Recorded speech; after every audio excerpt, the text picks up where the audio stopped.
The gunshot echoed across the plains, silencing the evening birds as Bethany Zimmerman clutched the telegram to her chest, tears streaming down her dust-streaked face.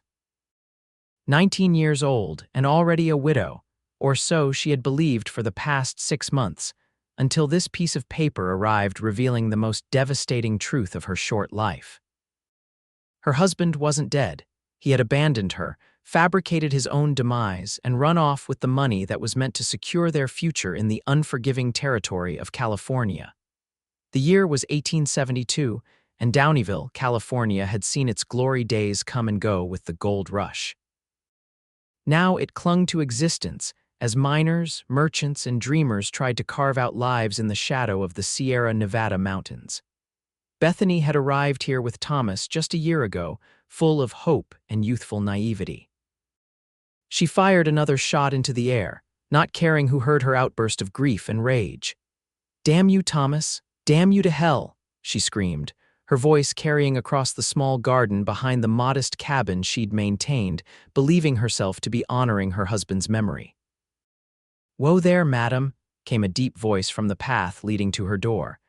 "Might want to save those bullets. They don't come cheap out here."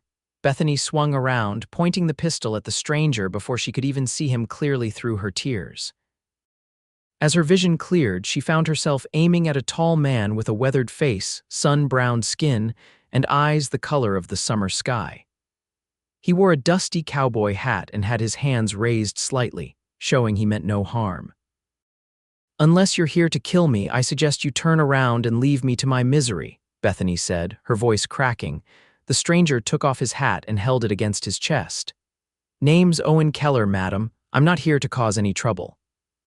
"Just heard the shots and thought someone might be in danger." Bethany lowered the pistol slowly, her shoulders slumping with exhaustion. "The only danger here is what I might do if I ever see my husband again." Owen's brow furrowed. "Your husband?" "Folks in town said the widow Zimmerman lived out here alone." "The widow," Bethany said with a bitter laugh. She thrust the telegram at him. "Read it. Go on, read how my dear husband Thomas faked his death and ran off to San Francisco with our life savings and some saloon girl." Owen hesitated before taking the paper. His eyes moved across the words and his expression darkened. When he finished, he folded the telegram carefully and handed it back to her. "He lied to me," she said, her voice barely a whisper now. "He made me believe he was dead. Made this whole town believe it. And all along, he was living it up in San Francisco while I mourned him, while I worked my fingers to the bone trying to keep this place."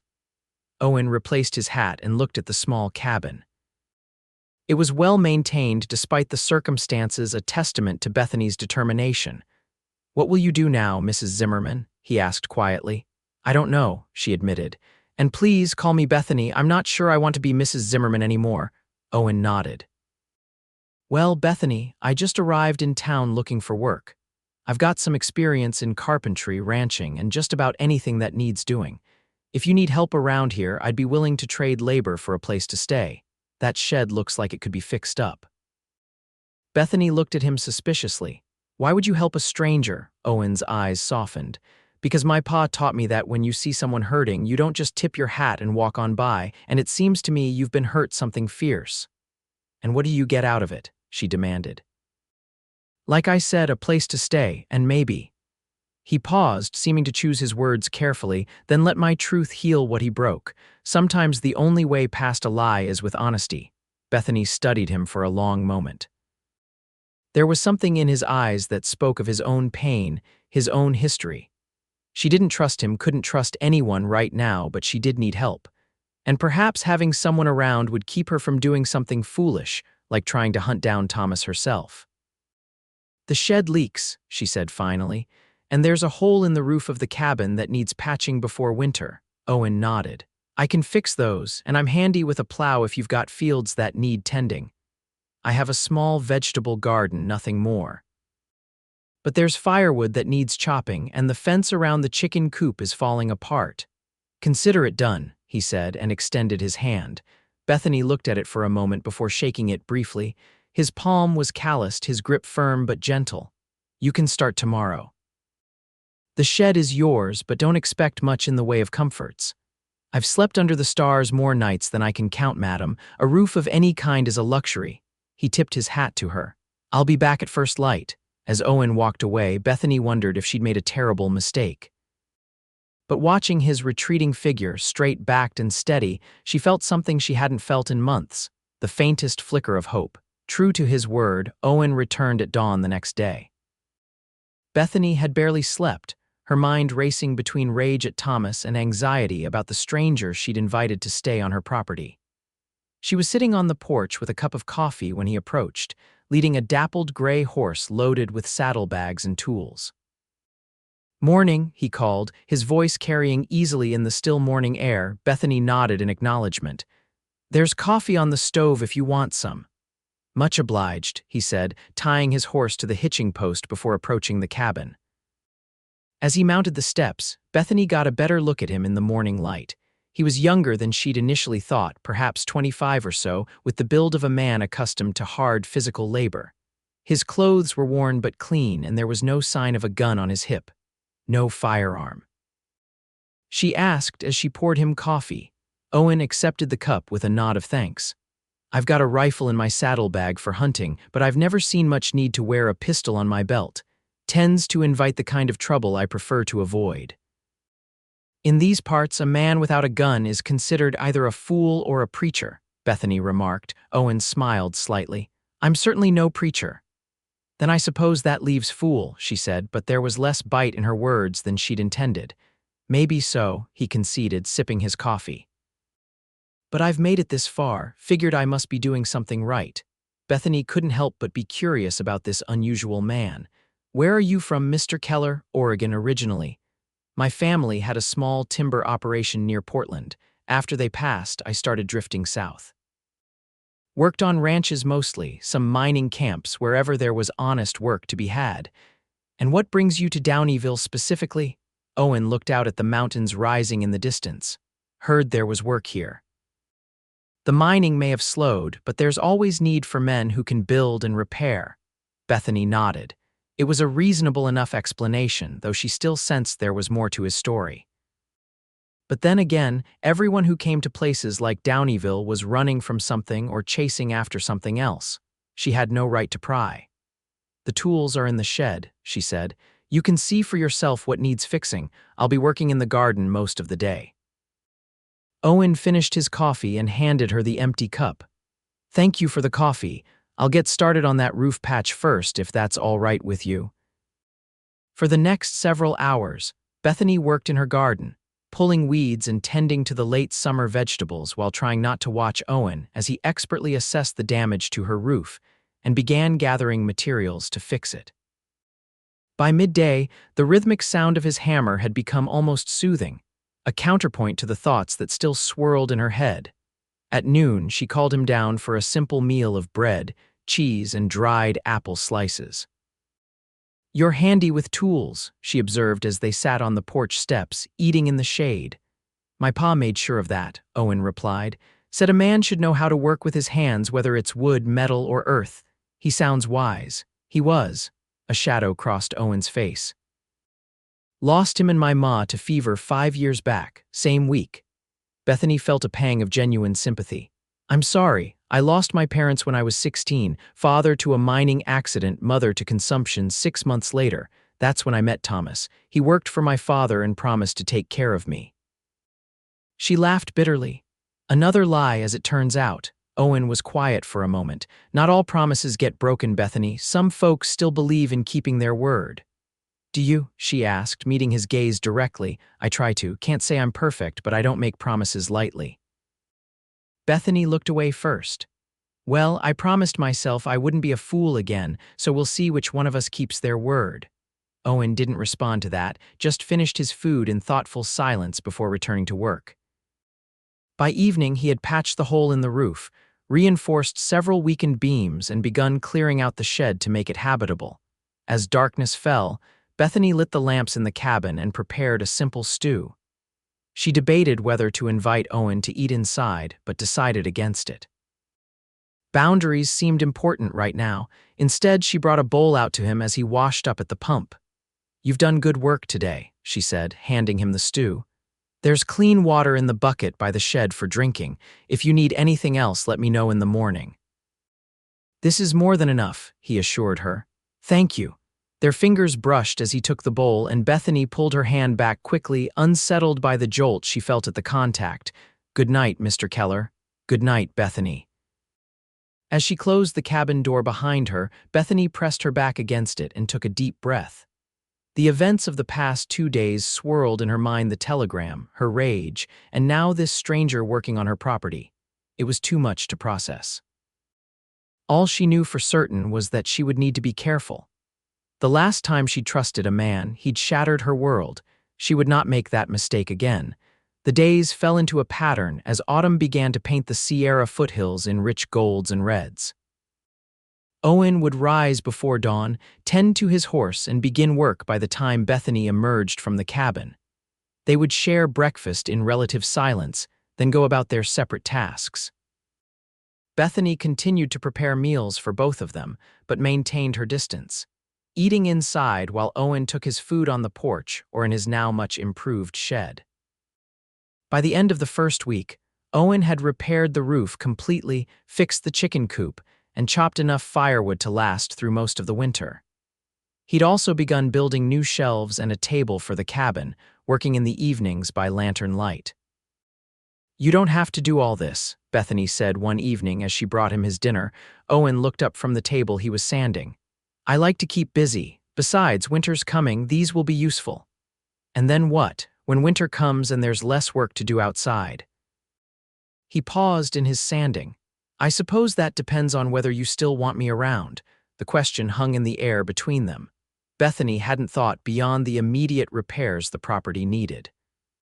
Having Owen stay through winter meant months of close proximity, of shared spaces and daily interactions. The thought made her uneasy, not because she feared him. He had proven himself respectful and hardworking, but because she was beginning to look forward to their brief conversations, to the sound of his movements outside the cabin as she cooked or mended.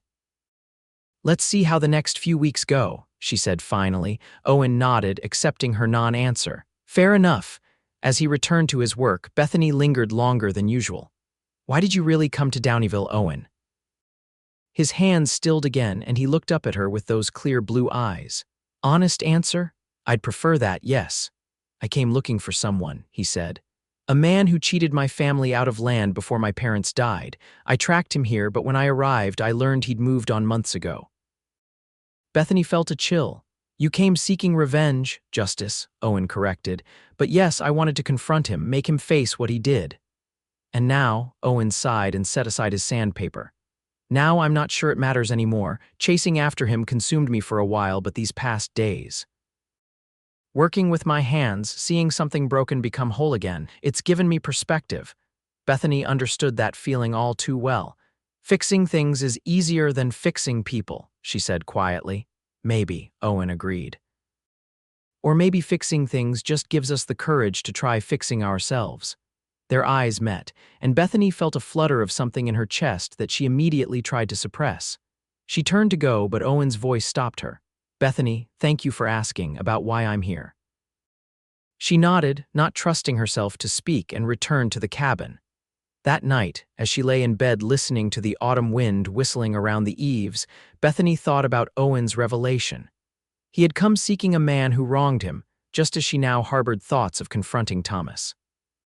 The parallel was unsettling, as was the realization that she was beginning to see Owen as more than just a convenient laborer. The next morning, Bethany decided to venture into town for supplies. She hadn't been to Downieville since receiving the telegram, and while part of her dreaded facing the townspeople who had treated her with such pity as the widow Zimmerman, she needed flour and coffee, and the general store was the only option. "I'm going to town today," she told Owen as they finished breakfast. "Is there anything you need while I'm there?" "Some nails would be helpful," he said. "And maybe some lamp oil if you can spare the expense. Nights are getting longer," she nodded. "I'll see what I can do." "Would you like me to come with you?" he offered. "I could drive the wagon." Bethany hesitated. Being seen in town with a man she'd only known for a week would certainly start tongues wagging. On the other hand, the thought of facing everyone alone was daunting. I can manage, she said finally. But thank you for offering. Owen didn't press the matter. I'll finish mending the corral fence while you're gone. The ride into Downeyville took about half an hour.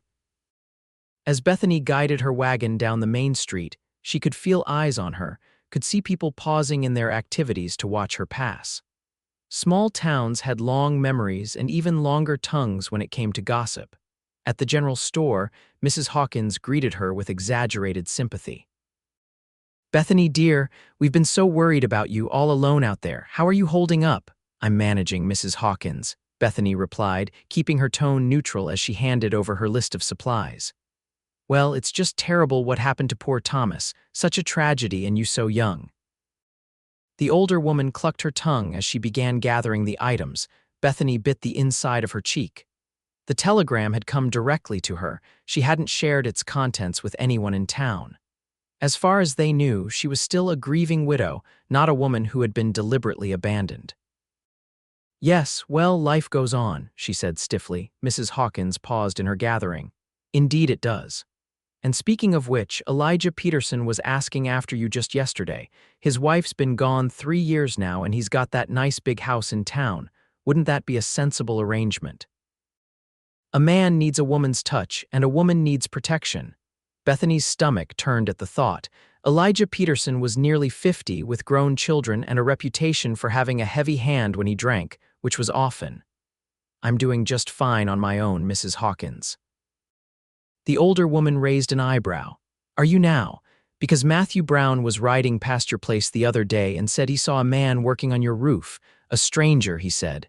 Bethany felt heat rise in her cheeks. I hired someone to help with repairs before winter, nothing improper about that. Of course not, dear, Mrs. Hawkins said, not sounding convinced at all. Though folks might talk, you know, a young widow living alone with a man who isn't family. People will talk regardless of what I do, Bethany replied, her patience wearing thin. Now, could you please finish with my order? I'd like to get home before dark. As Mrs. Hawkins gathered the remaining items, the door to the store opened and Sheriff Miller walked in. He nodded to both women before approaching the counter. Mrs. Zimmerman, he greeted her. Good to see you in town. Sheriff, she acknowledged. I've been meaning to ride out to your place, he said. Got some news you might want to hear. Bethany's heart raced. News, the sheriff glanced at Mrs. Hawkins, who was making a poor show of not listening. Perhaps we could step outside for a moment.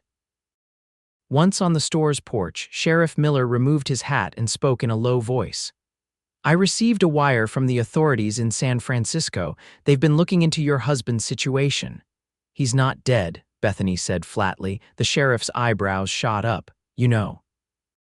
I received a telegram last week. Someone who saw him there wrote to inform me of his resurrection. Sheriff Miller sighed. Well, there's more to it than that. Seems your husband has been involving himself in some unsavory business. Gambling, fraud, that sort of thing. He's made enemies, Mrs. Zimmerman, dangerous ones. Bethany absorbed this information, unsure how to feel. Part of her thought Thomas deserved whatever trouble he'd found, but another part she resented still worried for him. Why are you telling me this? She asked. Because these men he crossed. They might come looking for him, and if they can't find him, they might come looking for you, thinking you know where he is or have something they want. A cold fear gripped Bethany. But I don't know anything. I thought he was dead until last week. I know that, but they might not believe it. Sheriff Miller replaced his hat. I've asked the deputies to keep an extra eye on the roads out to your place, but we can't be everywhere. You might want to consider staying in town for a while or having someone stay with you. Bethany thought of Owen, already at her place. I've hired a man to help with repairs. He's staying in the shed. The sheriff frowned slightly. This would be the drifter that came through last week, Owen Keller. Yes, do you know him? Asked around about him when he arrived. Seems decent enough. No wanted posters with his name or description. The sheriff studied her face. Still, be careful. These are uncertain times. With that warning hanging in the air, Bethany paid for her supplies and loaded them into her wagon. As she drove home, her mind raced with this new information. Thomas hadn't just abandoned her, he'd potentially put her in danger as well. The revelation hardened something inside her, calcifying the last remnants of affection she might have harbored for him. When she arrived back at the cabin, Owen was splitting firewood in the yard. He set down his axe and came to help her with the supplies. "Everything all right?" he asked, noticing her troubled expression. Bethany hesitated before answering. "Sheriff Miller had some news about Thomas." Owen's face grew serious. "Bad news. He's gotten himself into trouble in San Francisco, the kind that might follow him back here or come looking for me instead." Owen's jaw tightened. What kind of trouble? Gambling debts, fraud. The sheriff wasn't specific, but he seemed concerned enough to warn me. As they carried the supplies into the cabin, Bethany continued, "He suggested I might want to stay in town or have someone stay here with me." "I'm already here," Owen pointed out. "Yes, but—" Bethany set down a bag of flour with more force than necessary. "This is different. If these men are as dangerous as the sheriff suggests, all the more reason not to be alone," Owen interrupted. "I may not wear a gun on my hip, but I can handle myself in a fight if need be, and I'm a light sleeper." Bethany looked at him, really looked at him, trying to gauge his sincerity. "Why would you risk yourself for me? You barely know me." Owen's expression softened. "I know enough. I know you work hard and face your troubles head on. I know you're kind enough to feed a stranger and honest enough to tell him when he's overstepping. And I know what it's like to have someone take everything from you and leave you to pick up the pieces." His words touched something deep inside Bethany, a place she'd thought frozen solid since Thomas's betrayal. "I can't pay you more," she warned. "I'm not asking for payment. Just let me stay, keep working, and help keep watch. When spring comes, we can decide what happens next." Bethany considered his offer. The practical part of her knew having someone else at the property made sense, especially someone as capable as Owen had proven himself to be. The wary part of her, the part that had been so deeply wounded by Thomas, warned against trusting too easily again. But as she looked at Owen, his steady gaze, his patient posture, she found herself nodding. "All right," she said. "But I want to be clear. This is a practical arrangement, nothing more." "Understood," Owen replied, though something in his eyes suggested he might hope for something different in time. That night, for the first time since Owen's arrival, Bethany invited him to eat dinner inside the cabin. They sat at the small table, the lamplight casting warm shadows as they shared a meal of rabbit stew and biscuits. "Mrs. Hawkins at the store mentioned that people have noticed you working here," Bethany said as they ate. "She seemed to think it was improper." Owen snorted softly. "People always need something to talk about, especially in small towns." "She also suggested I consider marrying Elijah Peterson," Bethany added, watching Owen's reaction. His spoon paused halfway to his mouth. "The fellow who spends most of his evenings at the Silver Dollar Saloon." "The very same." Owen resumed eating. "Well, it's not my place to have an opinion on who you might marry." "But you do have one," Bethany pressed, surprised by her own boldness. Owen set down his spoon and met her gaze. "I think you deserve better than a man who drowns his sorrows in whiskey and takes out his frustrations on those who can't fight back." Bethany's eyes widened. "You've heard those rumors too?" "Some things you can see for yourself if you watch closely enough," Owen said quietly. "The way he speaks to the shopkeepers, how his horse flinches when he raises his hand to mount, those tell their own stories." They ate in silence for a moment before Bethany spoke again. "I thought I knew Thomas. 3 years we were together, and I never once suspected he could do what he did. It makes me wonder how well we can ever really know another person." Owen considered this. "I think we know people as well as they let themselves be known. Some folks wear masks their whole lives. Others show you exactly who they are if you're willing to see it. And which are you?" Bethany asked. A small smile crossed Owen's face. "I reckon I'm an open book, not much of a storyteller, but honest in my own way." Bethany found herself smiling back. "Well, Mr. Open Book, you can sleep in the front room tonight. It's getting too cold for that shed, and if there's any truth to the sheriff's warning, I'd rather have you close by." If Owen was surprised by her offer, he didn't show it. "Thank you, I'll be no trouble." After dinner, he insisted on washing the dishes while Bethany prepared a makeshift bed on the floor near the fireplace. It was a small cabin, just the main room with the kitchen area and fireplace, and a tiny bedroom separated by a curtain. Having Owen sleep so close felt both reassuring and unsettling. As she readied herself for bed behind the curtain, Bethany listened to Owen moving about quietly in the main room. The domestic sounds were achingly familiar, yet different. Thomas had been restless, always pacing or fidgeting, while Owen's movements were deliberate and steady. "Good night, Owen," she called softly as she blew out her bedside candle. "Good night, Bethany," came his response. "Sleep well." Despite the circumstances, Bethany found herself doing just that, lulled by the knowledge that she wasn't alone with her fears anymore. The next few weeks brought the first real frosts of the season. Owen moved his few possessions into the cabin's front room, and they settled into a more comfortable routine. During the days, they worked side by side preparing the property for winter smoking meat, preserving vegetables from the garden, banking the cabin's foundation with straw and earth to keep out drafts. In the evenings, they would share meals and quiet conversation by the fire. Gradually, Bethany found herself relaxing in Owen's presence. He never pressed for more than she was willing to give, but his steady companionship began to fill the lonely spaces in her days.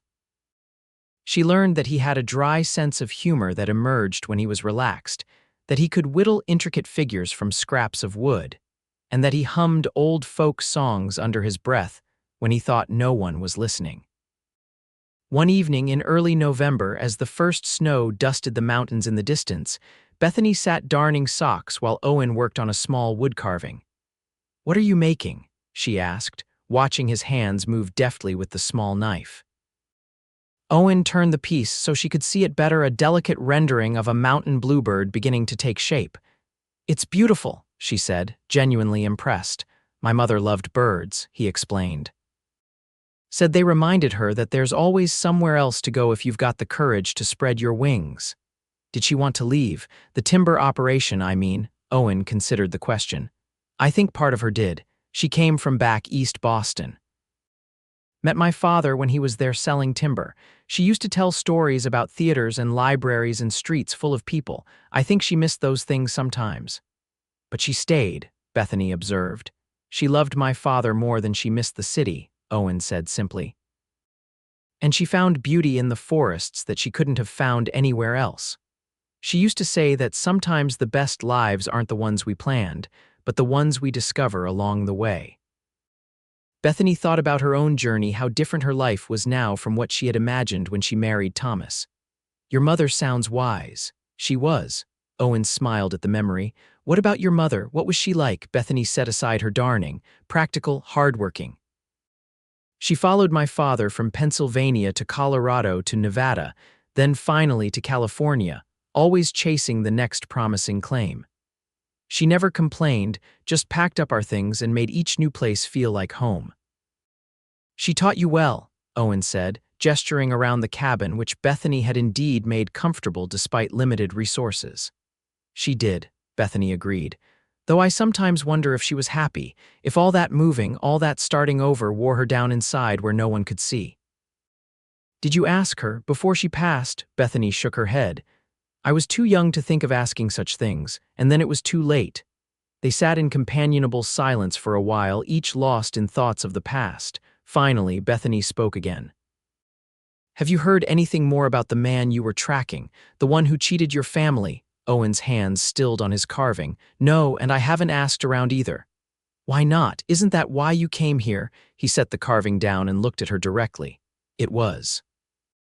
But I'm starting to think that chasing after him is just another way of staying stuck in the past.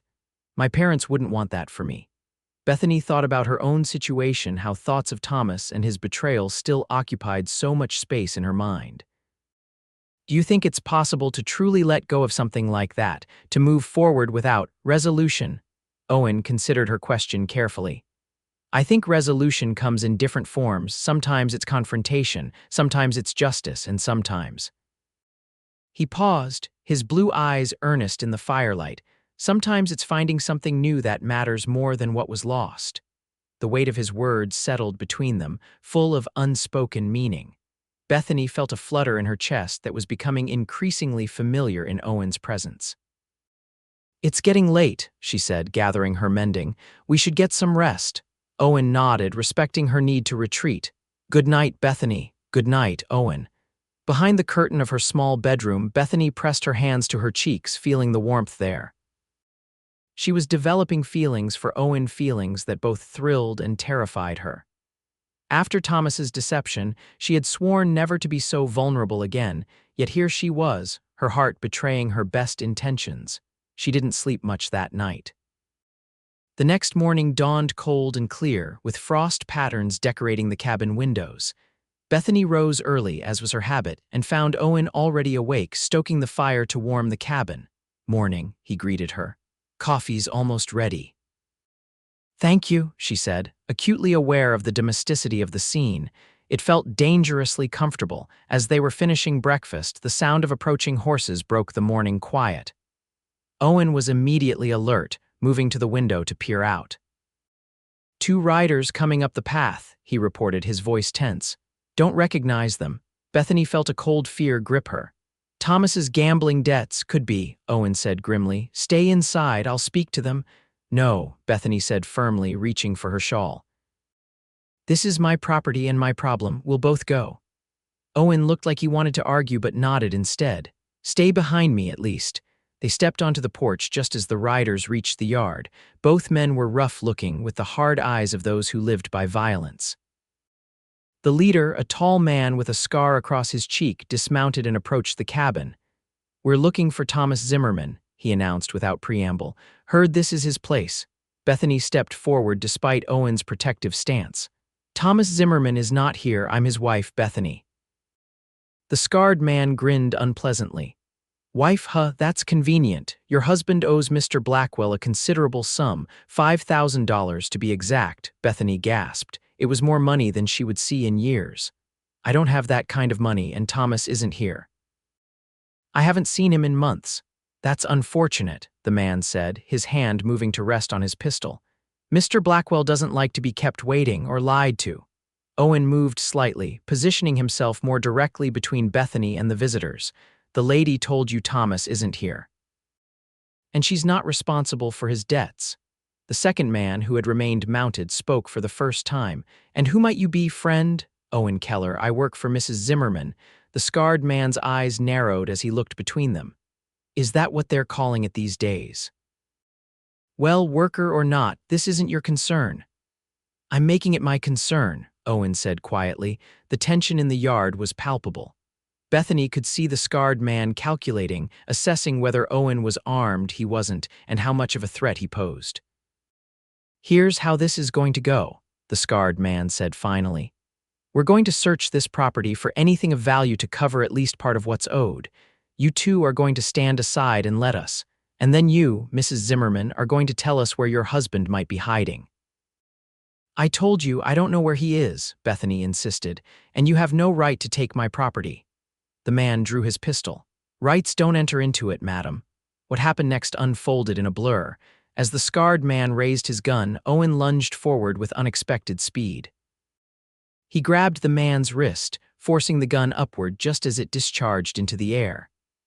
With his other hand, Owen delivered a powerful blow to the man's solar plexus, doubling him over. The second man was drawing his own weapon when a shot rang out from the direction of the road. All eyes turned to see Sheriff Miller approaching on horseback, his deputy beside him, both with rifles raised. "That's far enough, gentlemen," the sheriff called. "Drop those weapons." The mounted man hesitated, then slowly lowered his pistol. On the ground, the scarred man wheezed for breath as Owen relieved him of his gun. "Perfect timing, Sheriff," Owen said, stepping back with the pistol held carefully by the barrel. "Got word these fellows were asking about the Zimmerman place in town," Sheriff Miller explained as he dismounted. "Figured they weren't here for a social call." As the deputy took charge of the two men, the sheriff approached Bethany. "You all right, Mrs. Zimmerman?" Bethany nodded, though her hands were shaking. "They said Thomas owes someone named Blackwell $5,000. The sheriff's expression darkened. "Victor Blackwell runs a gambling operation in San Francisco, bad man to be indebted to." He turned to the captured men.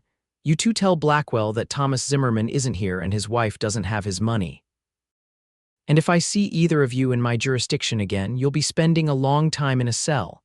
The scarred man, recovering his breath, spat on the ground. Blackwell doesn't give up what's owed him, he'll send others. Then I'll arrest them too, the sheriff replied evenly. Now mount up. My deputy will escort you to the county line. After the men had been led away, Sheriff Miller turned back to Bethany and Owen. They might be right about Blackwell sending others. You two should consider moving to town for a while, at least until this blows over. Bethany shook her head. This is my home, I won't be driven from it by Thomas's mistakes, the sheriff sighed. I figured you'd say that, in that case take this. He removed a pistol from his belt and offered it to Owen. You know how to use one of these? Owen nodded, accepting the weapon. Yes, sir. Though I hope I won't need to. So do I, the sheriff agreed. I'll ride by when I can, but I can't be here all the time. Be vigilant. After the sheriff left, Bethany and Owen stood in the yard, the morning's events settling over them like a heavy cloak. You could have been killed, Bethany said finally, her voice unsteady. Owen looked down at the pistol in his hand. He wasn't expecting me to move without a gun, element of surprise. Still, Bethany insisted, it was reckless, brave, but reckless. A small smile touched Owen's lips. I wasn't going to let him threaten you in your own home. The realization of how quickly things could have gone wrong, of how easily she could have lost Owen, before she'd even properly acknowledged what he was coming to mean to her, hit Bethany with startling force. Without thinking, she stepped forward and embraced him, her arms wrapping tightly around his waist. Owen stiffened in surprise for just a moment before his arms encircled her, one hand cradling the back of her head with infinite gentleness. It's all right, he murmured into her hair. We're safe. Bethany pulled back slightly, looking up at him. Why did you do that? Put yourself at risk for me? Owen's blue eyes held hers, full of emotion he'd kept carefully restrained until now.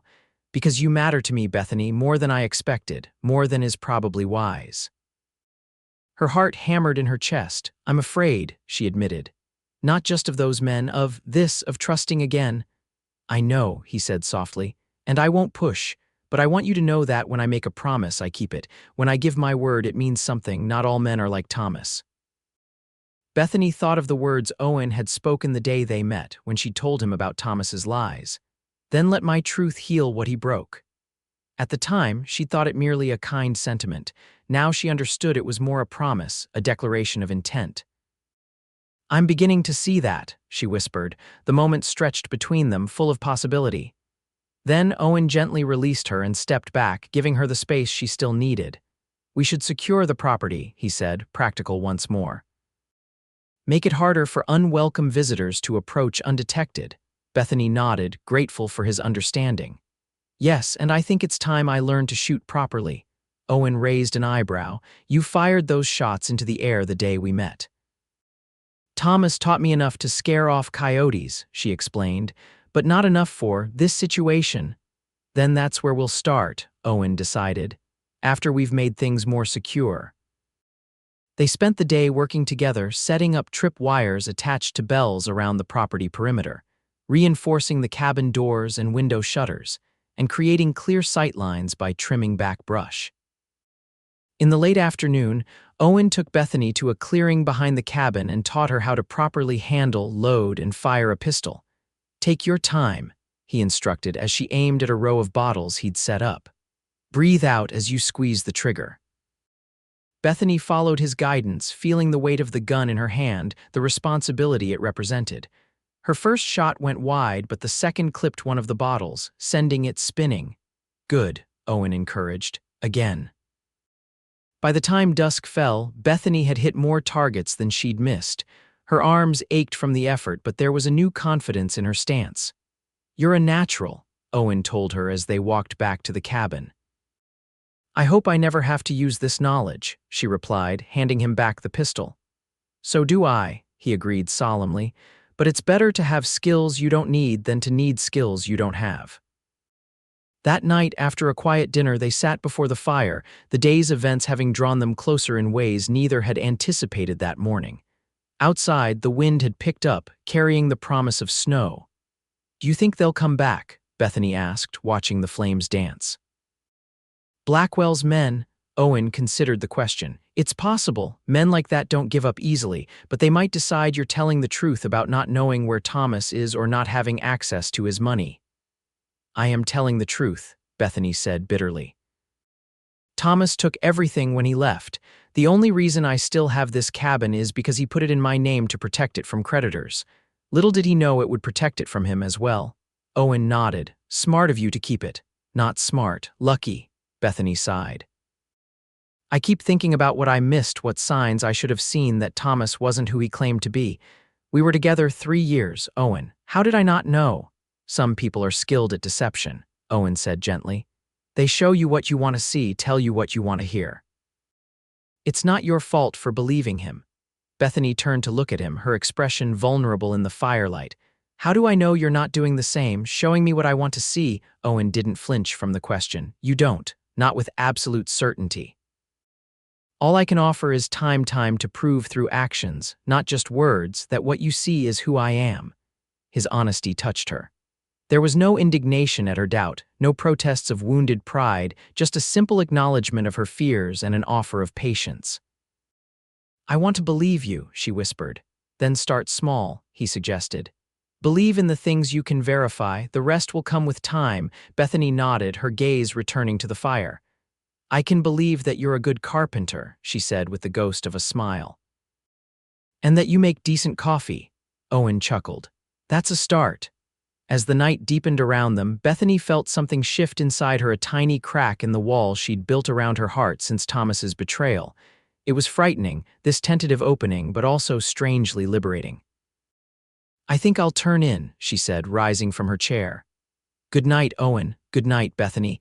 At the curtain to her bedroom, she paused and looked back at him, silhouetted against the firelight. Thank you for today, for everything.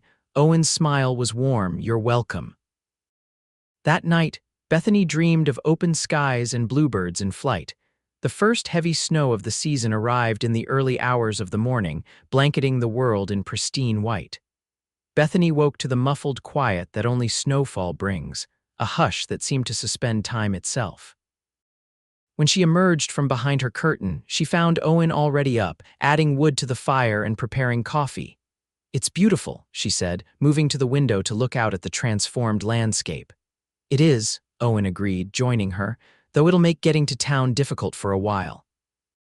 The realization that they might be truly isolated for days, perhaps weeks, settled over Bethany. Strangely, the thought didn't frighten her as it might have once. Their supplies were ample, the cabin warm and secure, and Owen's presence had become a comfort rather than a source of unease. I've never minded snow, she said. My mother used to say it was the earth's way of resting, gathering strength for spring. Owen smiled at the thought. Wise woman. They spent the morning in comfortable domesticity, Bethany baking bread, while Owen repaired a chair that had been wobbling for weeks. After a simple lunch, Owen surprised her by producing a deck of cards from his pack.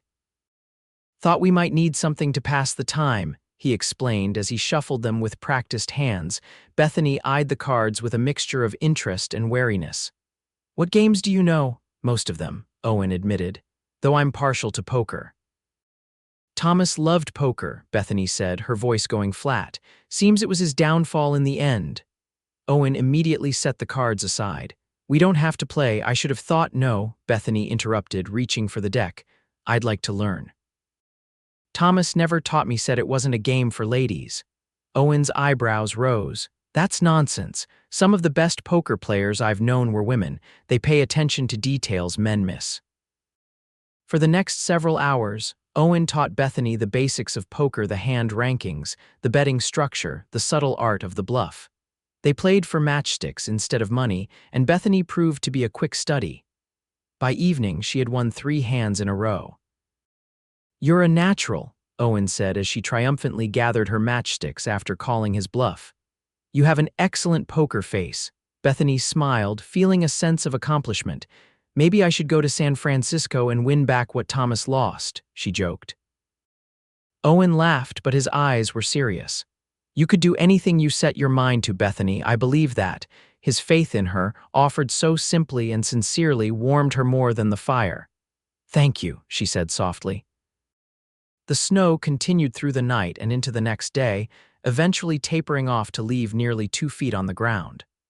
For a week, they remained effectively isolated, venturing out only to tend to the chickens and Owen's horse in the small stable. The forced confinement could have been uncomfortable, but instead they settled into a rhythm that felt increasingly natural.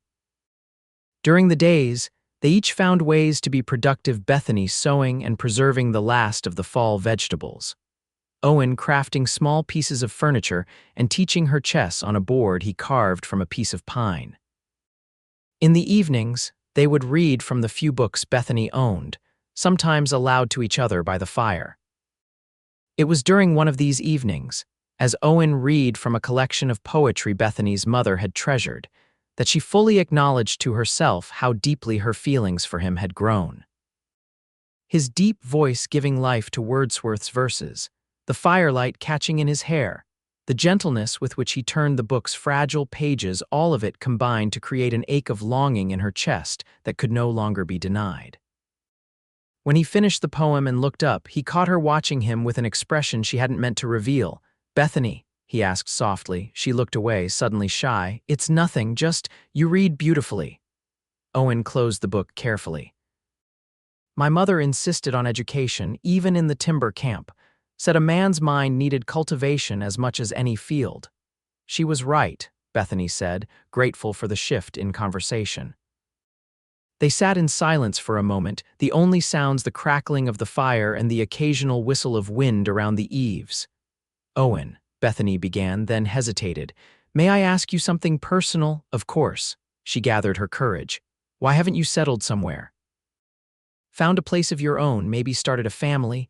You're a good man. Most women would consider themselves fortunate to catch your eye." Owen looked into the fire, considering her question. "After my parents died, I felt rootless. The timber operation went to pay debts, and suddenly there was nothing tying me to one place. I started drifting, telling myself I was looking for opportunity, but really—" He paused, his expression distant. "Really, I think I was looking for somewhere that felt like home again. Somewhere I belonged. And you never found it?" Bethany asked. Owen's eyes met hers, steady and clear. "I never did, until recently." The implication hung in the air between them, unmistakable yet undemanding. Owen wasn't pushing, wasn't asking for a response she wasn't ready to give. He was simply offering his truth, as he had promised to do from the beginning. Bethany felt her heart race. Part of her wanted to retreat behind the safety of her curtain to avoid the vulnerability of this moment. But a stronger part, the part that had been gradually healing over these past months, urged her forward. "I'm afraid," she admitted, her voice barely above a whisper. "Of what?" Owen asked gently. "Of being wrong again, of trusting and being betrayed, of—" She took a deep breath, "of feeling this much." Owen set aside the book and leaned forward, his elbows on his knees, his expression earnest. "Fear is natural, Bethany. After what you've been through, it would be strange not to be cautious, but fear shouldn't be the only thing that guides us. Sometimes we have to listen to other voices too." "What voices do you listen to?" she asked. A small smile touched his lips. "Hope, faith in possibilities, and something my father used to say, that life's too short not to reach for what makes your heart feel full." Bethany considered his words. Over the past months, Owen had shown her nothing but respect, kindness, and honesty. He had worked alongside her without complaint, protected her without making her feel weak, and given her space to heal at her own pace. If anyone deserved her trust, it was him. Slowly, deliberately, she rose from her chair and crossed the small distance between them. Owen watched her approach, his eyes reflecting both desire and restraint. When she stood before him, she reached out and touched his cheek, feeling the warmth of his skin, the slight roughness of evening stubble. "Your father was wise too," she whispered. Owen's hand came up to cover hers, holding it against his face. "Bethany," he said, her name a question and a prayer.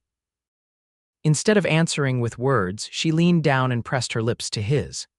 The kiss was gentle at first, tentative with the newness of it, but when Owen's arms encircled her waist and drew her closer, it deepened into something more profound, a promise, a beginning. When they finally parted, both slightly breathless, Owen rested his forehead against hers.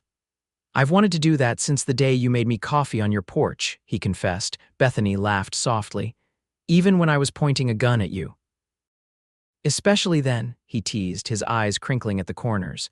"You looked so fierce and beautiful, I nearly forgot why I'd come up your path in the first place." She sobered slightly. I'm still not. Whole, Owen. Thomas broke something in me that's still mending. I know, he assured her. And I meant what I said that first day. Let my truth heal what he broke. Not overnight, not in a rush, but slowly, steadily, for as long as you'll let me try.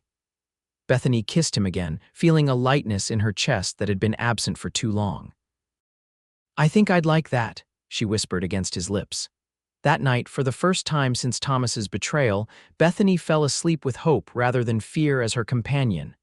The snow began to melt 3 days later, turning the pristine white landscape into a patchwork of white and brown. The road to town gradually became passable again, and Owen suggested they make the journey to replenish supplies and check if there had been any further word about Thomas or Blackwell's men. Are you sure you want to go? Bethany asked as they prepared the wagon. People will talk even more now. Owen secured the harness on his horse. Let them. Unless you're concerned about your reputation, Bethany considered this. Once, the thought of being the subject of town gossip would have mortified her. Now, after all she'd been through, others' opinions seemed less important. No, she decided. I'm not concerned. I know the truth of what's between us. That's what matters. Owen smiled and offered her his hand to help her onto the wagon seat. Then to town we go. The ride was slow, the wagon wheels occasionally sinking into mud where the snow had melted completely. As they approached Downieville, Bethany found herself both dreading and anticipating the interactions to come.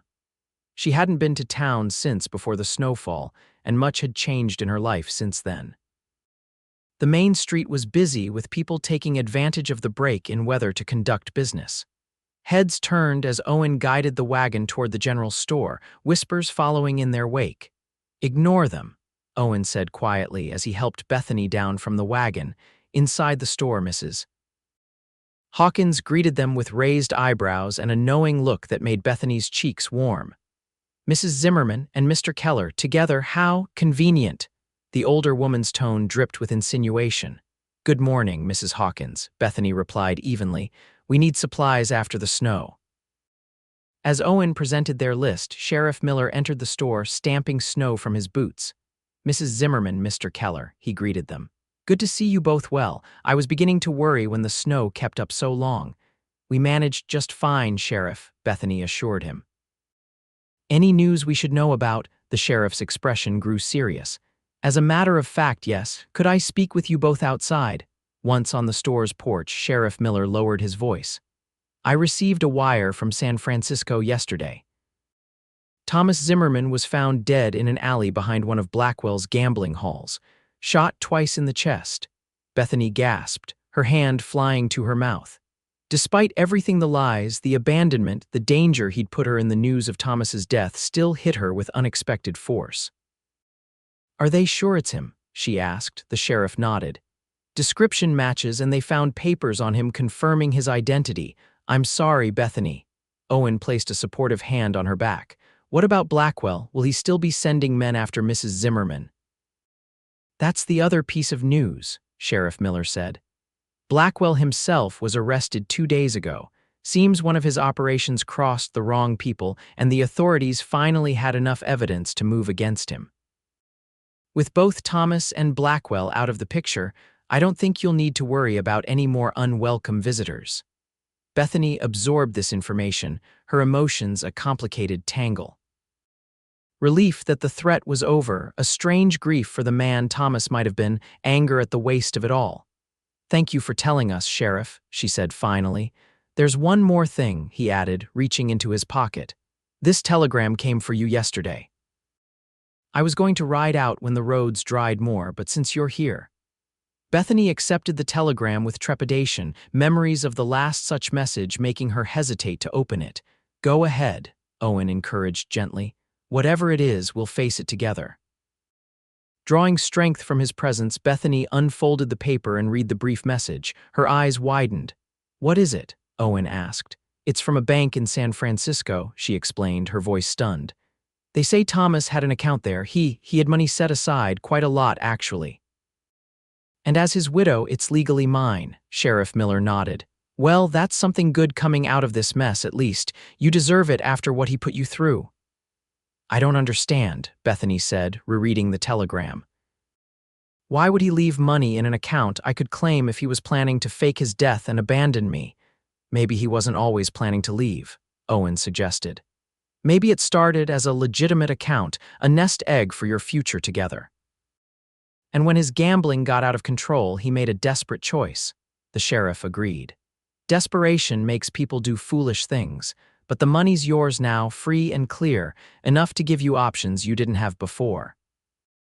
As they completed their shopping and loaded the supplies, Bethany remained quiet, processing the day's revelations. The ride home was similarly subdued, both she and Owen lost in their own thoughts. It wasn't until they were unpacking the wagon at the cabin that Owen finally broke the silence. "Are you all right, Bethany? It's a lot to take in all at once." She set down a sack of flour and turned to face him. "I'm not sure what I feel, relieved that we're safe, sad for Thomas despite everything, and confused about what this money means for my future." Owen nodded, his expression carefully neutral. "It does give you choices. You could sell this place, move to a bigger town, start fresh somewhere without the memories." Bethany studied his face, noting the effort it took for him to make the suggestion. "Is that what you think I should do?" "It doesn't matter what I think," Owen said, his voice gentle. "What matters is what you want for your life." "And if what I want is to stay right here," she asked, moving closer to him. "To use the money to improve this place, maybe buy some more land, raise a few cattle." A cautious hope lit Owen's blue eyes. "Then I'd say that sounds like a fine plan." "And if what I want," she continued, taking his hand in hers, "is for a certain carpenter to stay and help me build that future, not as a hired hand but as something more." Owen's free hand came up to cup her cheek. "I'd say that sounds like an even better plan. Even though I'm still technically Mrs. Zimmerman," she asked, needing to be sure he understood the implications.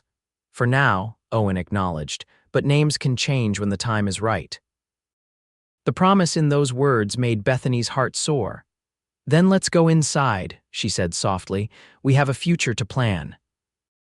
That night, as snow began to fall once more outside the cabin windows, Bethany and Owen sat at the table, making lists and sketching ideas for the improvements they would make to the property. The money from Thomas's account would be enough to expand the cabin, build proper stables, and purchase a small herd to start their ranching operation.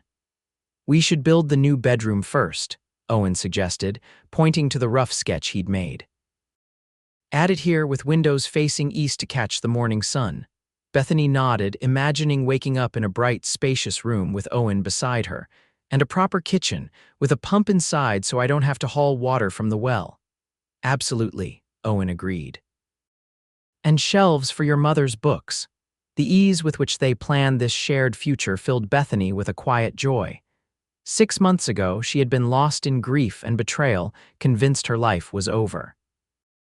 Now she was beginning again with a man whose honesty and steadfastness had helped her find the strength to trust once more.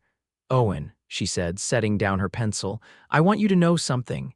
He looked up from the sketch, his expression attentive. "What is it?"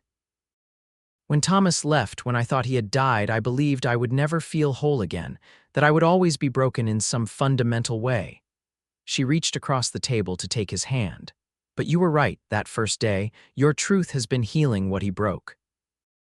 Your patience, your kindness, your unwavering honesty, they've shown me what real love looks like." Owen's eyes shone with emotion. "Bethany, let me finish," she said gently. "I know it hasn't been long and some might say we're rushing, but I've never been more certain of anything in my life. I love you, Owen Keller. Not because you rescued me or protected me, but because you saw me at my worst, angry, bitter, broken, and you stayed. You believed in me when I couldn't believe in myself." Owen rose from his chair and came around the table, kneeling beside her. "I love you too, Bethany.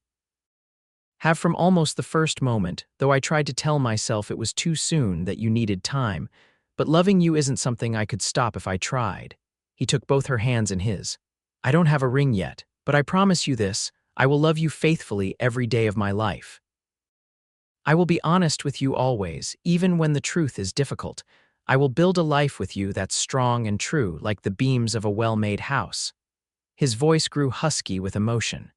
"Bethany Zimmerman, when the time is right, will you marry me and become Bethany Keller?" Tears filled Bethany's eyes, but they were tears of joy, not sorrow. Yes, she whispered. Yes, with all my heart. Owen rose, drawing her up with him, and sealed their promise with a kiss that felt like coming home after a long journey. Spring came early to the Sierra foothills that year, as if nature itself was celebrating new beginnings. By March, the snow had melted completely, revealing tender green shoots pushing through the dark earth. At the Zimmerman property, soon to be the Keller Ranch, construction was well underway on the cabin expansion.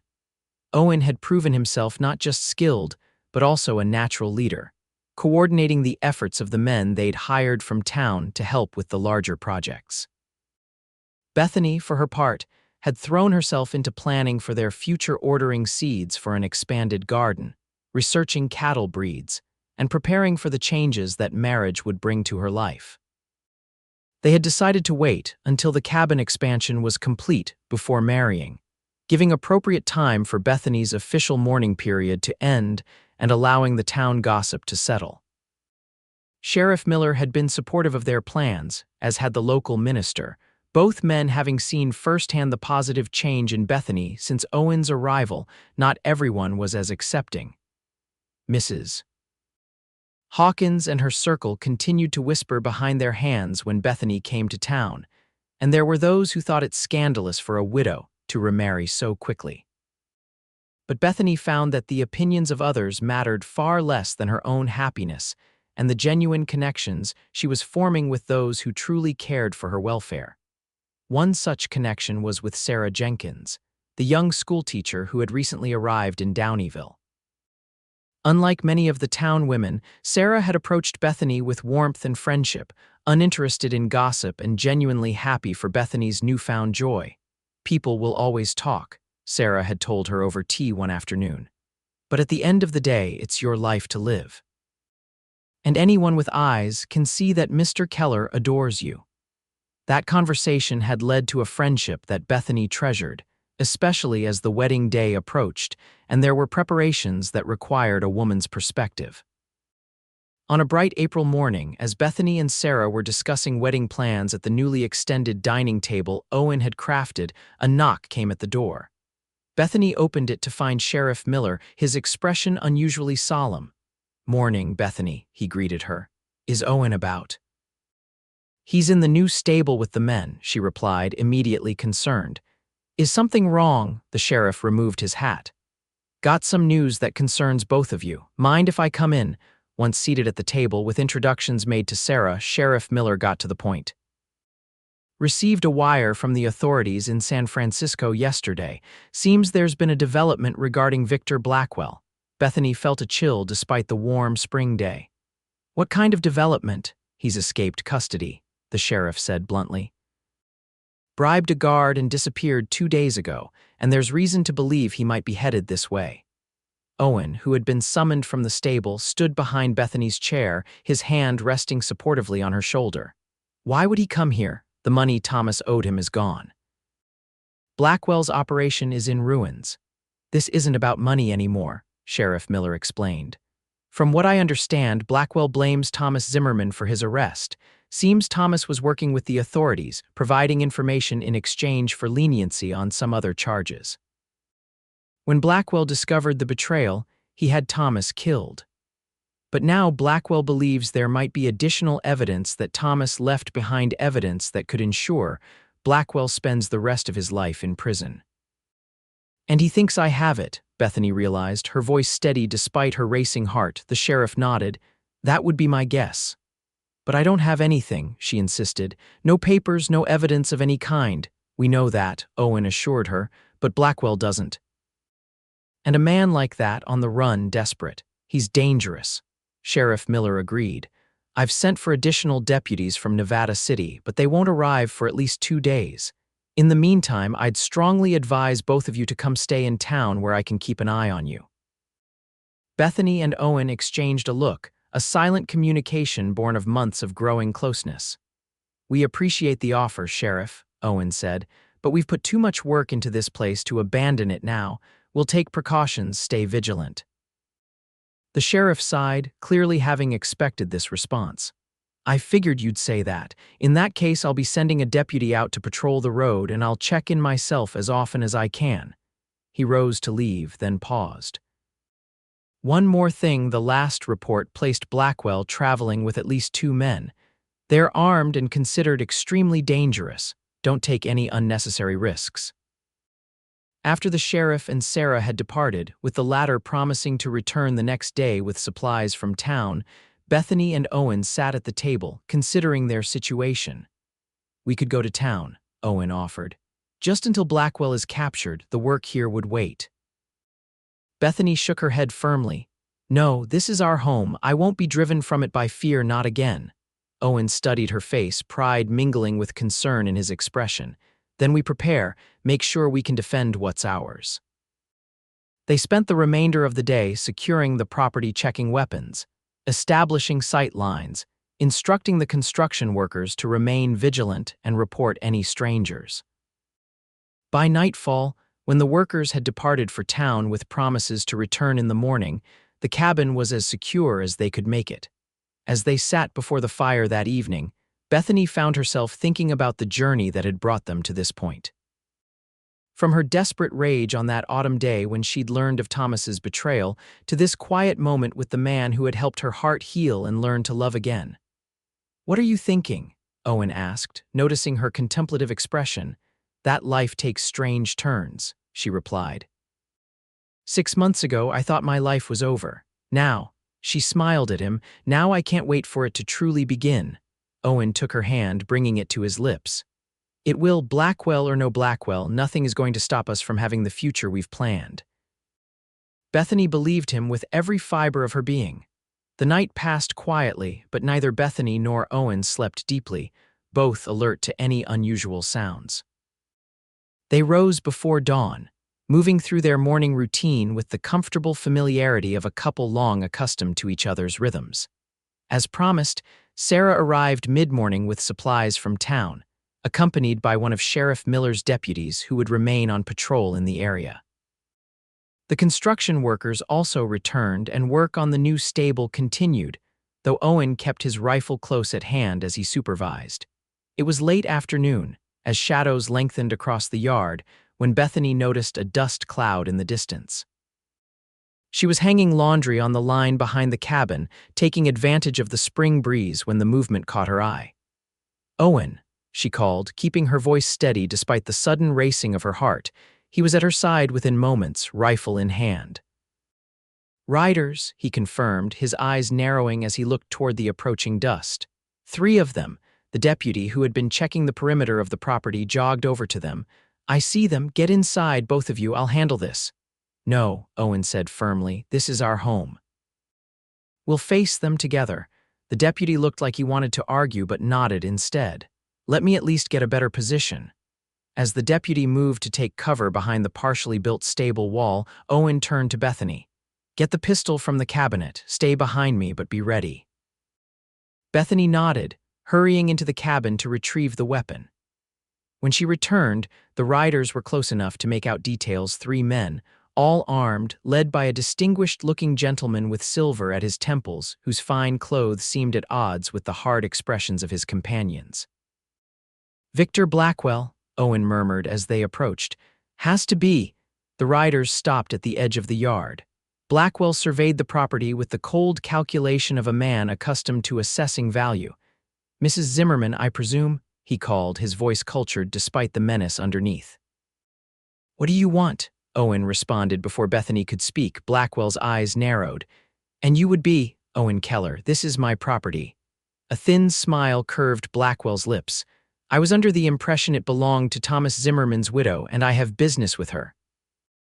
"Whatever business you had with Thomas died with him," Bethany said, stepping forward despite Owen's protective stance. "I have nothing that belongs to you." "On the contrary, Mrs. Zimmerman," Blackwell replied smoothly, "your late husband took something very valuable from me. Documents that could prove inconvenient. I believe he may have entrusted them to you before his unfortunate demise." "He didn't," Bethany stated firmly. "Thomas lied to me, stole from me, and abandoned me. He didn't trust me with anything, least of all whatever you're looking for." Blackwell studied her for a moment, seeming to weigh the truth of her words. Perhaps he didn't give them to you knowingly. Have you received any packages, letters, personal effects from San Francisco since his death? Nothing, Bethany insisted. The only communication I've received was the notification of his bank account, which is now legally mine. At the mention of money, one of Blackwell's companions shifted in his saddle. Boss, if she's got his cash, quiet, Blackwell snapped, his refined facade momentarily slipping. He returned his attention to Bethany and Owen. I don't wish to resort to unpleasantness. If you'll simply allow us to search the property, we can resolve this matter quickly. That's not going to happen, Owen said, his voice steady but unyielding. From his position by the stable, the deputy called out, You men are trespassing. I suggest you leave now before this gets ugly. Blackwell barely glanced in the deputy's direction. One lawman against 3 of us. Those aren't favorable odds, sir. Make that 2 lawmen, came a new voice as Sheriff Miller emerged from the trees at the edge of the property, rifle raised. And I've got 4 more deputies stationed around this perimeter. Your odds just got considerably worse, Blackwell. A flash of uncertainty crossed Blackwell's face, but he recovered quickly. Sheriff, this is a simple misunderstanding. I merely wish to recover property that rightfully belongs to me. The only thing you have a right to is a cell, Sheriff Miller replied. Now all of you drop your weapons and dismount, slowly. For a tense moment, it seemed Blackwell might comply. Then, with a speed that belied his refined appearance, he drew his pistol and fired at the sheriff. The shot went wide, but it was the signal for chaos to erupt. The deputy fired, hitting one of Blackwell's men in the shoulder. The wounded man returned fire as he fell from his horse. Owen pushed Bethany toward the cabin door, raising his rifle to cover their retreat. Get inside, he shouted over the gunfire. Bethany ran for the cabin, but at the door, she turned back in time to see Blackwell spurring his horse directly toward Owen. Without thinking, she raised the pistol Owen had insisted she carry and fired. Her shot caught Blackwell's horse in the flank, causing the animal to rear. Blackwell clung to the saddle, his own shot going wild as his mount pitched beneath him. Taking advantage of the moment, Owen tackled Blackwell as the horse bolted, bringing the man crashing to the ground. They grappled in the dirt, Blackwell's refined demeanor completely gone as he fought with desperate fury. Bethany watched in horror as Blackwell managed to draw a knife from his boot. Owen, she cried in warning. Owen twisted away just as the blade slashed where his throat had been a moment before. He delivered a powerful blow to Blackwell's wrist, sending the knife spinning away. Around them, the fight continued. The sheriff had subdued one of Blackwell's men, while the deputy exchanged fire with the other from behind the stable wall. The sound of galloping horses announced the arrival of reinforcements, the additional deputies from Nevada City, arriving earlier than expected. Seeing his situation deteriorating rapidly, Blackwell made a final, desperate lunge for his fallen pistol. Owen kicked it away, then delivered a blow that left Blackwell stunned on the ground. Within minutes, the shooting had stopped. Blackwell and his men were in custody, being loaded into the sheriff's wagon with their hands bound behind their backs. You all right? Owen asked, crossing to where Bethany stood on the cabin porch, the pistol still in her hand. She nodded, though her heart was still racing. You're bleeding, she said, noticing a tear in his shirt sleeve where Blackwell's knife had caught him. Just a scratch, he assured her, though he winced when she touched the area. Sheriff Miller approached them, his expression a mixture of relief and residual anger. That was too close, he said. But it's over now. Blackwell will be going back to San Francisco to face a lot more charges than he had before.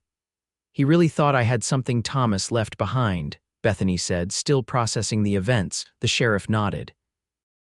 Men like Blackwell can't imagine that someone might have been working against them right under their nose. Thomas must have been gathering evidence for some time. I wonder if he was trying to make amends in his way, Bethany mused, helping the authorities bring down Blackwell. Owen's arm tightened around her shoulders.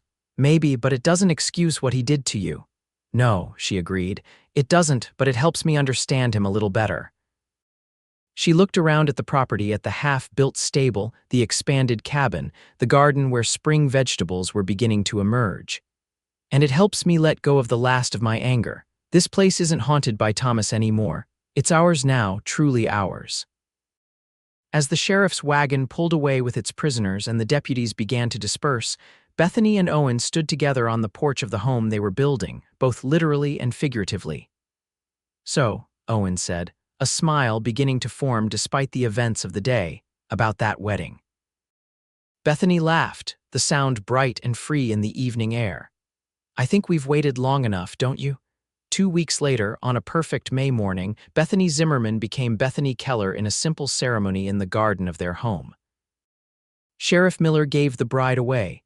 Sarah Jenkins served as maid of honor, and the entire town of Downieville, even Mrs. Hawkins, turned out to celebrate. The cabin, now expanded into a proper ranch house with rooms for the family they hoped to have, was decorated with wildflowers and ribbons. The new stable housed not just Owen's dappled gray, but also the beginnings of their cattle herd. And on the hill overlooking the property, a young apple orchard had been planted, trees that would grow alongside their life together. As they spoke their vows, Owen held Bethany's hands in his and repeated the promise he had made that first day. "Let my truth heal what was broken. Today, tomorrow, and all the days we're blessed to share." Bethany, radiant in a dress of pale blue that matched Owen's eyes, replied with her own promise. "Your truth has already healed me. Now we'll build something new together, something strong and true." The celebration lasted well into the night, with music and dancing under lantern light. When the last guests had departed, Bethany and Owen stood on the porch of their home, his arm around her waist, her head resting on his shoulder. "Happy, Mrs. Keller?" he asked, pressing a kiss to her temple. "Happier than I ever thought possible," she replied, turning in his arms to face him. "And this is just the beginning." Owen smiled, his eyes full of love and promise. "Just the beginning," he agreed, and sealed the words with a kiss. 5 years later, on another spring morning, Bethany Keller stood on that same porch, watching as Owen taught their 3-year-old son James how to feed a newborn calf. Her hand rested on the gentle swell of her belly where their second child grew, and her heart was full to overflowing with the life they had built together. The Keller ranch had prospered beyond their expectations. The cattle operation had expanded, the apple orchard was beginning to bear fruit, and Owen's reputation as a master carpenter had spread throughout the county, bringing commissions for fine furniture that supplemented their income handsomely. But more important than their material success was the family they had created, a home filled with laughter, honesty, and the deep, abiding love that had begun on that autumn day when a heartbroken woman had fired a shot into the air and a wandering carpenter had come to investigate. As if sensing her thoughts, Owen looked up from the calf pen and met her gaze across the yard. His smile, still capable of making her heart race after all these years, was as warm as the spring sunshine. "Mama, look." James called, his small face alight with excitement as the calf suckled from the bottle he held with Owen's help. "I'm doing it." "I see, sweetheart," Bethany called back. "You're doing wonderfully." Later that evening, with James asleep in his bed and the ranch quiet under a canopy of stars, Bethany and Owen sat on the porch swing Owen had built when she was pregnant with James. "Do you ever think about how different our lives might have been?" she asked, her head resting on his shoulder. "If Thomas hadn't lied, if you hadn't come up my path that day." Owen's hand stroked her hair gently. "Sometimes. But then I look at what we've built together, at James sleeping inside, at you carrying our second child, and I can't imagine any other path that could have led to such happiness." Bethany smiled, placing her hand over his where it rested on her belly. "Me neither. It's strange to think that something that hurt so much could lead to such joy." "That's the beauty of healing," Owen said softly. "It doesn't just return us to what we were before, it transforms us into something stronger, something new."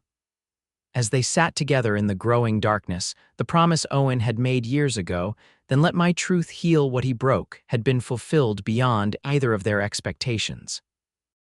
From the broken pieces of Bethany's shattered trust, they had built a life of such richness and beauty that the pain of the past had faded into distant memory. overshadowed by the brightness of their shared present and the promise of their future together. And in the quiet of that perfect night, surrounded by the home and family they had created, Bethany and Owen Keller knew with absolute certainty that they had found in each other not just love, but the truest form of healing, the kind that comes when two souls recognize in each other the answer to questions they hadn't even known they were asking. It was, as they had said on their wedding day, just the beginning.